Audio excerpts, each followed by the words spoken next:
A number of years ago, the Central Bank of the United States, the Federal Reserve, produced a document entitled Modern Money Mechanics. This publication detailed the institutionalized practice of money creation as utilized by the Federal Reserve and the web of global commercial banks it supports. On the opening page, the document states its objective. The purpose of this booklet is to describe the basic process of money creation in a fractional reserve banking system. It then proceeds to describe this fractional reserve process through various banking terminology, a translation of which goes something like this. The United States government decides it needs some money, so it calls up the Federal Reserve and requests, say, $10 billion. The Fed replies saying, sure, we'll buy $10 billion in government bonds from you. So the government takes some pieces of paper, paints some official-looking designs on them, and calls them treasury bonds. Then it puts a value on these bonds to the sum of $10 billion and sends them over to the Fed. In turn, the people at the Fed draw up a bunch of impressive pieces of paper themselves, only this time calling them Federal Reserve notes, also designating a value of $10 billion to the Fed. The Fed then takes these notes and trades them for the bonds. Once this exchange is complete, the government then takes the $10 billion in Federal Reserve notes and deposits it into a bank account. And upon this deposit, the paper notes officially become legal tender money, adding $10 billion to the U.S. money supply. And there it is. $10 billion in new money has been created. Of course, this example is a generalization, for, in reality, this transaction would occur electronically, with no paper used at all. In fact, only 3% of the U.S. money supply exists in physical currency. The other 97% essentially exists in computers alone. Now, government bonds are, by design, instruments of debt, and when the Fed purchases these bonds, with money it essentially created out of thin air, the government is actually promising to pay back that money to the Fed. In other words, the money was created out of debt. This mind-numbing paradox of how money or value can be created out of debt or a liability will become more clear as we further this exercise. So, the exchange has been made and now $10 billion sits in a commercial bank account. Here's where it gets really interesting. For as based on the fractional reserve practice, that $10 billion deposit instantly becomes part of the bank's reserves, just as all deposits do. And regarding reserve requirements, as stated in modern money mechanics, a bank must maintain legally required reserves equal to a prescribed percentage of its deposits. It then quantifies this by stating, under current regulations, the reserve requirement against most transaction accounts is 10%. This means that with a $10 billion deposit, 10% or $1 billion is held as the required reserve, while the other $9 billion is considered an excessive reserve and can be used as the basis for new loans. Now, it is logical to assume that this $9 billion is literally coming out of the existing $10 billion deposit. However, this is actually not the case. What really happens is that the $9 billion is simply created out of thin air on top of the existing $10 billion deposit. This is how the money supply is expanded. As stated in modern money mechanics, of course they, the banks, do not really pay out loans from the money they receive as deposits. If they did this, no additional money would be created. What they do when they make loans is to accept promissory notes, loan contracts, in exchange for credits, money, to the borrower's transaction accounts. In other words, the $9 billion can be created out of nothing simply because there is a demand for such a loan and that there is a $10 billion deposit to satisfy the reserve requirements. Now, let's assume that somebody walks into this bank and borrows the newly available $9 billion.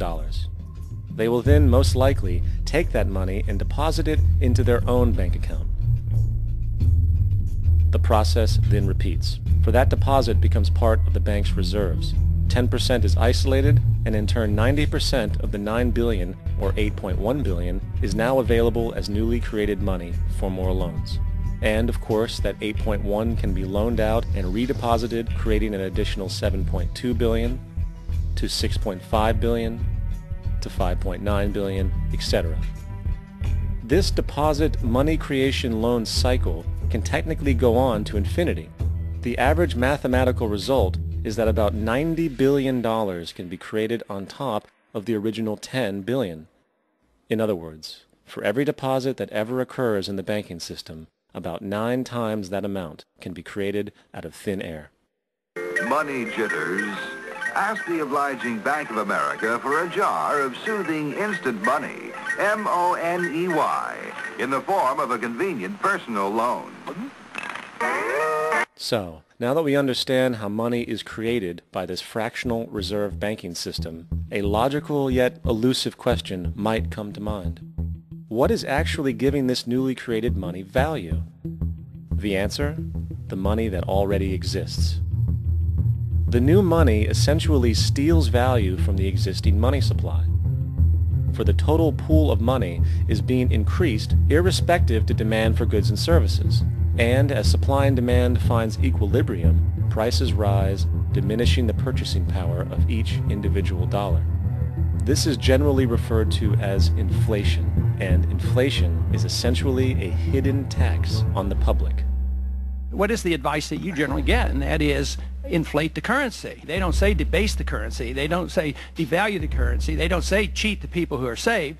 They say lower the interest rates. The real deception is when we distort the value of money. When we create money out of thin air, we have no savings, and yet there's so-called capital. So my question boils down to this: how in the world can we expect to solve the problems of inflation, that is, the increase in the supply of money, with more inflation? Of course, it can't. The fractional reserve system of monetary expansion is inherently inflationary. For the act of expanding the money supply, without there being a proportional expansion of goods and services in the economy, will always debase a currency. In fact, a quick glance at the historical values of the US dollar versus the money supply reflects this point definitively, for the inverse relationship is obvious.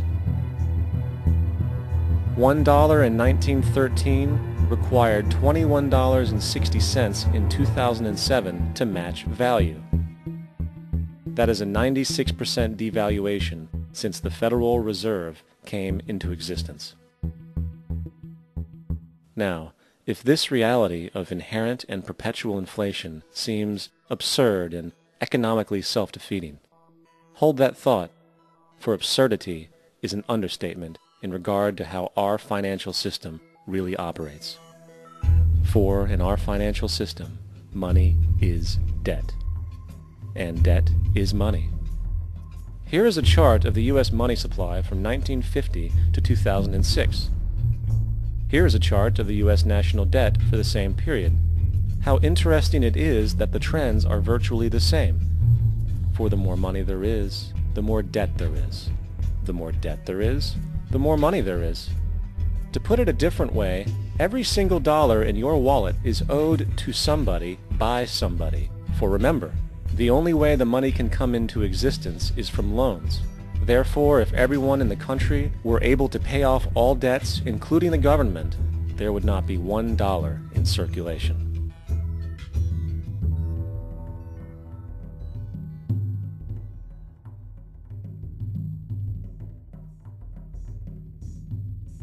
In fact, the last time in American history the national debt was completely paid off was in 1835 after President Andrew Jackson shut down the central bank that preceded the Federal Reserve. In fact, Jackson's entire political platform essentially revolved around his commitment to shut down the central bank, stating at one point, "The bold efforts the present bank has made to control the government are but premonitions of the fate that awaits the American people should they be deluded into a perpetuation of this institution or the establishment of another like it." Unfortunately, his message was short-lived, and the international bankers succeeded to install another central bank in 1913, the Federal Reserve. And as long as this institution exists, perpetual debt is guaranteed. Now, so far we have discussed the reality that money is created out of debt, through loans. These loans are based on a bank's reserves, and reserves are derived from deposits. And through this fractional reserve system, any one deposit can create 9 times its original value, in turn debasing the existing money supply, raising prices in society. And since all this money is created out of debt and circulated randomly through commerce, people become detached from their original debt, and a disequilibrium exists where people are forced to compete for labor in order to pool enough money out of the money supply to cover their costs of living. As dysfunctional and backwards as all of this might seem, there is still one thing we have omitted from this equation. And it is this element of the structure which reveals the truly fraudulent nature of the system itself: the application of interest. When the government borrows money from the Fed, or when a person borrows money from a bank, it almost always has to be paid back with accrued interest. In other words, almost every single dollar that exists must be eventually returned to a bank with interest paid as well. But if all money is borrowed from the central bank and is expanded by commercial banks through loans, only what would be referred to as the principal is being created in the money supply. So then, where is the money to cover all of the interest that is charged? Nowhere. It doesn't exist.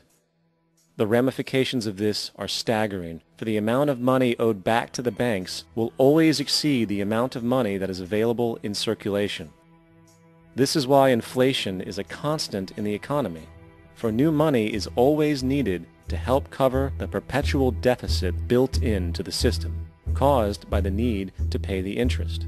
What this also means is that mathematically, defaults and bankruptcy are literally built into the system, and there will always be poor pockets of society that get the short end of the stick.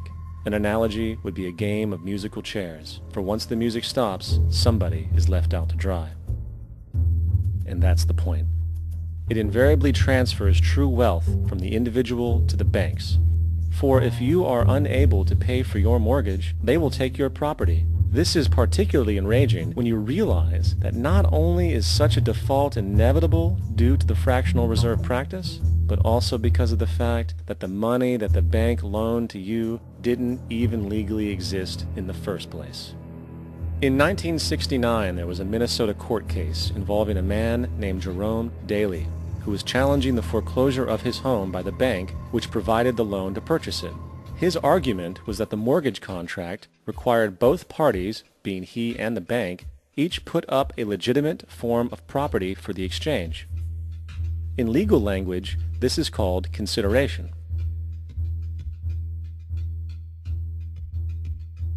Mr. Daley explained that the money was, in fact, not the property of the bank, for it was created out of nothing as soon as the loan agreement was signed. Remember what modern money mechanics stated about loans? What they do when they make loans is to accept promissory notes in exchange for credits. Reserves are unchanged by the loan transactions, but deposit credits constitute new additions to the total deposits of the banking system. In other words, the money doesn't come out of their existing assets. The bank is simply inventing it, putting up nothing of its own, except for a theoretical liability on paper. As the court case progressed, the bank's president, Mr. Morgan, took the stand, and in the judge's personal memorandum, he recalled that the plaintiff, bank's president, admitted that, in combination with the Federal Reserve Bank, did create the money and credit upon its books by bookkeeping entry. The money and credit first came into existence when they created it. Mr. Morgan admitted that no United States law or statute existed which gave him the right to do this. A lawful consideration must exist and be tendered to support the note. The jury found that there was no lawful consideration, and I agree. He also poetically added, "Only God can create something of value out of nothing." And upon this revelation, the court rejected the bank's claim for foreclosure, and Daley kept his home. The implications of this court decision are immense.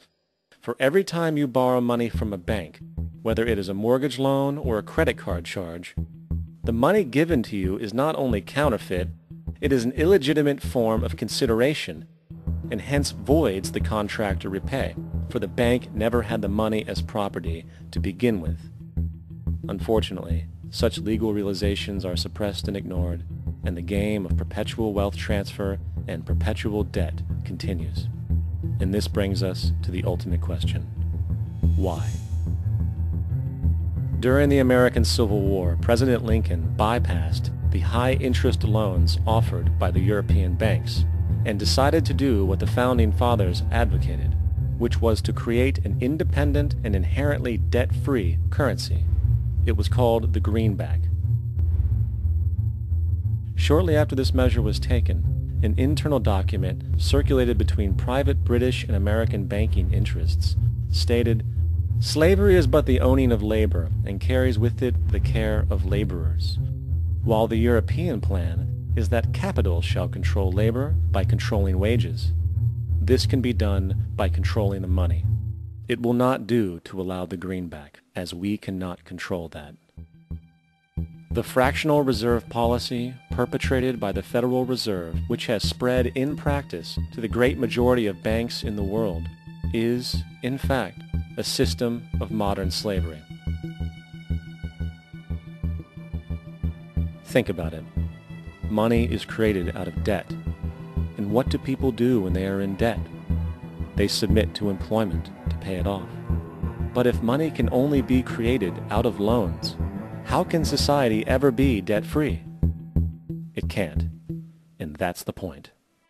And it is the fear of losing assets coupled with the struggle to keep up with the perpetual debt and inflation inherent in the system, compounded by the inescapable scarcity within the money supply itself, created by the interest that can never be repaid, that keeps the wage slave in line, running on the hamster wheel with millions of others, in effect powering an empire that truly benefits only the elite at the top of the pyramid. For, at the end of the day, who are you really working for? The banks. Money is created in a bank and invariably ends up in a bank. They are the true masters, along with the corporations and governments they support. Physical slavery requires people to be housed and fed. Economic slavery requires people to feed and house themselves. It is one of the most ingenious scams for social manipulation ever created, and at its core, it is an invisible war against the population. Debt is the weapon used to conquer and enslave societies, and interest is its prime ammunition. And as the majority walks around oblivious to this reality, the banks, in collusion with governments and corporations, continue to perfect and expand their tactics of economic warfare, spawning new bases, such as the World Bank and International Monetary Fund, while also inventing a new type of soldier, the birth of the economic hitman.